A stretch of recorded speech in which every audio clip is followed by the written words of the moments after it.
how we perform our job is as important as what we do and where we work. Because why? I hear Christians all the time say to me, well, I don't steal at work, and I don't do these things. So they attempt to exercise character at work, but they use that as an excuse for poor performance.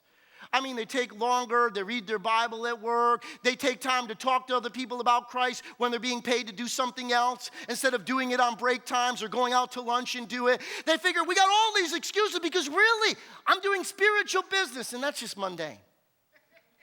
No, how you perform your job is as important, because why? I love this. Look at this scripture out of the Message Bible.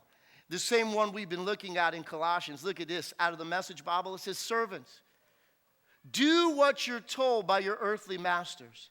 And don't just do the minimum that will get you by. Oh, ouch, he's going to meddling. You got to be kidding me. Because a lot of times people try to do just what they got to do to get by. He said, don't do that. He says, don't do the minimum just to get by. Do your best. Work from the heart for your real master, for God. See, you and I, we work for God, confident that we'll get paid in full when you come into your inheritance. God will take care of it. That's what you got to believe. He said, keep in mind always that the ultimate master you're serving is Christ. The sullen servant who does shoddy work will be held responsible. You got to be kidding me. Because God knows what you do. Your boss may not pick it up. Your company may not pick it up, but God did. Look at this. I love this last sentence. Being a follower of Jesus doesn't cover up bad work. Being a follower of Jesus doesn't cover up bad work. In other words, the way we work is what glorifies God, and you and I need to understand we should be giving our all to everything we do. You say, well, you don't know what I do. Listen to this story. Let me tell you this. I heard this from a contractor. They were on a contracting field, and if you've ever been around a porta-john, you know what I'm talking about, those little portable toilets, a 2x2 room, porta-johns. Well, I used to think that the worst thing in the world was just having to go to the bathroom in one to begin with, but I found out there's something worse. When they have to clean them, okay? And anybody who's been around, whenever they've cleaned a porta-john, it is a horrific experience usually.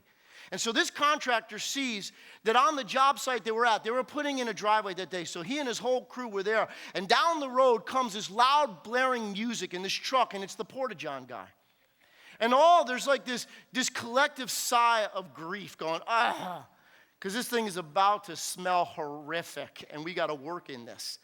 So out of the truck pops this guy, and the contractor said the first thing he noticed, it wasn't the regular guy who shows up to clean the porta-john. But there's this burly guy, he's tattooed all over and kind of gruff and scruffy. And so he walks up and he says, I'm here to clean the porta-john. So he goes, go for it.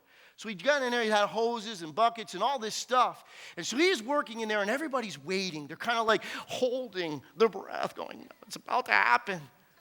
And what the contractor noted at first, he goes, man, it seemed like the guy was in there forever. It's only a 2x2 room. I mean, what are you doing the thing? And all of a sudden, man, everybody, this aroma, everybody's going, the most pleasant aroma of all begins to circulate the whole place. And everybody's going, wow. And after a little while, the God pops out of the porta-john, and the contractor's thinking, man, this is an experience we've never had before. I got to say something to him.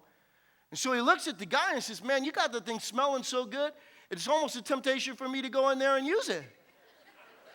And so the guy looks at him and says, the guy who's been regularly doing your work, he hasn't been doing a good job. It's not going to be like that anymore. From now on, I'm going to do this. I'm going to do it the right way because I work for the Lord. The contractor, he was a Christian, okay? And so he's like, what'd you say? He asked the guy again, what'd you say? He goes, I'll work for the Lord. And so all of a sudden, he gathers up his stuff. He gets back in his truck. By this time, he hears it's loud, blaring Christian music as the guy pulls away.